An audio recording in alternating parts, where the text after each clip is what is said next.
अस्सलाम वालेकुम दोस्तों, मेरा नाम इरफा फ़िरोज़ ज़की और वेलकम करता हूँ आपको अपने यूट्यूब और फ़ेसबुक चैनल पर। पाकिस्तान क्रिकेट में मुझे नहीं लगता कि कोई भी दिन जो है वो सुकून का गुज़रता है। कोई ना कोई ज़रूर एक नई कहानी आती है, एक नया प्रोपेगेंडा आता है, एक कॉन्स्पिरेसी आ जाती है। कभी भारत जो है वो पाकिस्तान के ऊपर अटैक कर देता है, कभी पाकिस्तान के अंदर से ही पाकिस्तान क्रिकेट बोर्ड के अंदर से ही जो है वो साज़िशें होना शुरू हो जाती हैं, कैप्टन को रिमूव कर दिया जाता है और अब जो नई साज़िश आई है, साज़िश तो नहीं मैं कहूँगा कि एक तरह से एक्सपोज़ हुई है ये चीज़। ज़का अशरफ जो पीसीबी मैनेजमेंट कमेटी के चेयरमैन हैं इस टाइम, उनकी एक ऑडियो लीक सामने आई है और उसमें वो बाबर आज़म के हवाले से बात कर रहे हैं। वो उनको कप्तान जो है वो कैसे हटाया, फिर प्लेयर एजेंट के हवाले से बात कर रहे हैं और बहुत सी चीज़ें जो एक्सपोज़ करने वाली होती हैं किसी भी चेयरमैन को या किसी भी सरबराह को और फिर क्रिकेट बोर्ड, वो सामने आई हैं। देखिए मैं आपको पहले तो बताऊँ, इस ऑडियो लीक से ना कोई नई बात इसमें नहीं है। इसमें सारी वही पुरानी बातें हैं। हम सबको मालूम है कि बाबर आज़म को जो है वो विद इन पीसीबी एक कॉन्स्पिरेसी और प्रोपेगेंडा किया गया था। उनको जिस तरह से वर्ल्ड कप के बाद हटाया गया, नोइंगली कि पाकिस्तान स्क्वाड जो है वो उस तरह से तगड़ा नहीं था, सिर्फ़ बाबर आज़म को जो है वो हटाया गया। क्यों हटाया गया? हम सबको मालूम है कि बाबर आज़म जो है वो एक लीडर के तौर पे काम कर रहे थे, ना सिर्फ़ पाकिस्तान क्रिकेट टीम के बल्कि जितने भी पाकिस्तानी प्लेयर्स हैं, उनके लिए एक तरह से आवाज़ वो बने हुए थे और पीसीबी को ये चीज़ बिल्कुल भी नहीं भा रही थी। मैं आपको ये बताता चलूँ कि मेरे चूँकि जो है वो ज़राए से बात होती रहती है अंदर पीसीबी के और on the other hand also player से भी, तो ये बात मुझे कन्फर्मेशन मुझे मिली है कि जो पीसीबी है वो बहुत ज़्यादा इनसिक्योर फ़ील करता है रिगार्डिंग द प्लेयर एसोसिएशन। आपको पता है कि प्लेयर एसोसिएशन जो है वो इंग्लैंड में भी है, ऑस्ट्रेलिया में भी है, न्यूज़ीलैंड में भी है, तो अगर पाकिस्तान में हो जाए तो इसमें कौन-सी कोई बुरी बात है।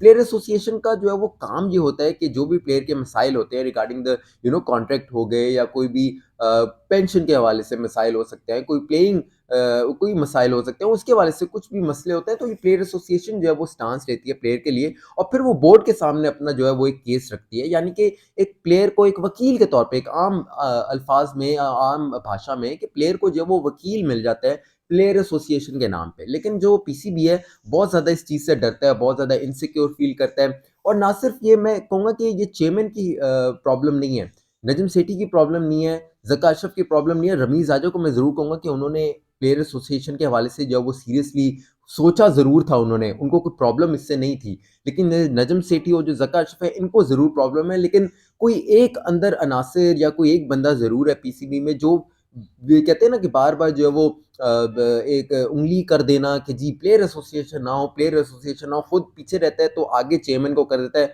चेयरमैन बेचारे हमारे क्या हैं, चेयरमैन बेचारे एक तो हमारे बूढ़े हैं, ऊपर से फिर उनको बेचारे 3-3 4-4 महीने का जो है वो टेन्योर मिलता है, तो वो खुद अपनी पॉलिसीज़ क्या बनाएँगे? वो वही पॉलिसीज़ होंगी ना, जो उनको अंदर पीसीबी के एम्प्लॉइज़ से या जो टॉप ऑफिशियल्स हैं पीसीबी के, जो लीगल अफेयर्स को देखते हैं, उनकी तरफ से अगर जो बताया जाएगा, तो वही चीज़ वो फ़ॉलो करेंगे ना, वो अपनी तो उनके पास समझ-बूझ इस तरह से कोई पॉलिसी मेकिंग के हवाले से तो कुछ नहीं होगी। वो तो यही चाहेंगे होम्योपैथिक किस्म के बयानात कि जी सब अच्छा हो, ये हो, वो हो, पाकिस्तान क्रिकेट जो हो बेहतर हो, यही वो बयान करेंगे। जो पीछे से लेकिन जो फ़ीड किया जाएगा, वो उस पर ही चलेंगे। तो कोई एक बंदा अंदर पीसीबी के ज़रूर है, जो प्लेयर एसोसिएशन ज़रूर घबराता है और यही वजह है कि जो ज़का अशरफ को फ़ीड किया गया, ये उनके अपने अल्फ़ाज़ नहीं है, ये मैं आपको ज़रूर बताऊँ। कन्फर्म मैं आपको बताता हूँ, ये उनके अपने अल्फ़ाज़ नहीं है। उनको जो है वो फ़ीड किया गया है कि जी ये प्लेयर एसोसिएशन जो है वो बनने जा रही है, जो बाबर आज़म है, वो अपनी हठधर्मी करते हैं।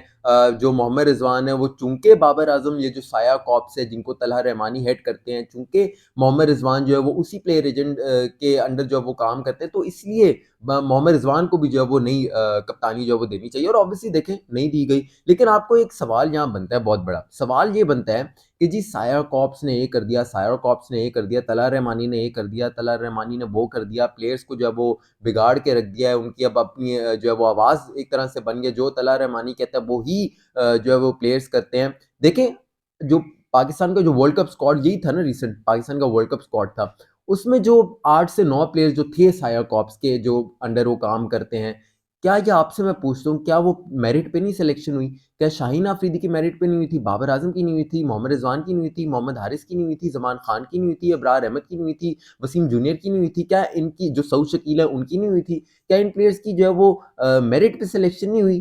क्या ये इस वजह से सिलेक्शन हुई है कि जी ये साया कॉर्प्स के अंडर प्लेयर्स काम करते हैं और ये तलहा रहमानी के ज़्यादा क्लोज़ हैं, तो इसलिए करते हैं? यार ये तो फिर अपने प्लेयर्स की जो कैपेबिलिटीज़ हैं, उन पर फिर सवाल उठाने वाली बात होगी कि आपको अपने प्लेयर्स पे ही भरोसा नहीं है। आप ये बीइंग अ चेयरमैन आप ये कह रहे हो कि जी ये प्लेयर्स अपने जो हठधर्मी जो है वो करते हैं और जो तलहा रहमानी कहता है वही जो है ये सब करते हैं। ये बहुत ही मेरे ख़्याल से एक गलत सी बात है और बहुत ही एक अजीब-सी एक बात लगी। लेकिन इस ऑडियो लीक में ना कोई नई बात नहीं थी, ये एक्सपोज़ हो गई है बस ये बात कि जी ये मंज़र-ए-आम पे आ गई है, ये कन्फ़र्म हो गई है कि बाबर आज़म के खिलाफ जो है वो प्रोपेगेंडा हुआ था। बाबर आज़म ने जो है वो प्लेयर एसोसिएशन के लिए आवाज़ उठाई थी जब ये सेंट्रल कॉन्ट्रैक्ट्स का मामला हुआ था, इंज़माम भी उसमें इंक्लूड हुए थे। तो उनको इस बात का जो है वो खमियाज़ा भुगतना पड़ा और देखिए खुद ही कह रहे हैं कि मुझे बहुत ही अजीब-सी बात लगी कि बाबर आज़म ने कहा जी व्हाइट बॉल की अगर मुझसे ले रहे हैं तो रेड बॉल भी मुझसे जो है वो ले लें। तो बीइंग अ चेयरमैन जी मैंने कहा कि मैंने अपना प्लान बी भी तैयार रखा हुआ था। मैंने पहले से ही एक कप्तान जो है वो सोच के रखा हुआ था।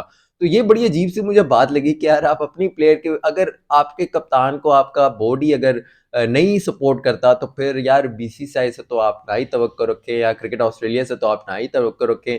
तो ये बात बड़ी अजीब-सी लगती है और नॉन टेक्निकल लोग अगर सरबराह बन जाते हैं पीसीबी के, तो फिर इसी तरह के जो है वो वाक़यात आते हैं और इसी तरह की जो ऑडियो लीक्स जो है वो सामने आएँगी और इसी तरह से ही वो एक्सपोज़ होंगे, इसी तरह से ही वो गंदे होंगे और पाकिस्तान क्रिकेट का एट द एंड जो है वो नाम जो है वो एक्चुअली बदनाम होगा। तो ख़ैर ये एक एपिसोड थी आपके सामने आ गई। अपनी फीडबैक से मुझे ज़रूर आगाह कीजिएगा। कमेंट सेक्शन में अपनी फीडबैक ज़रूर दीजिएगा। अपना बहुत सारा ख़्याल रखिएगा। अरफ़ा फ़िरोज़ ज़की को इजाज़त दीजिए। अल्लाह हाफ़िज़।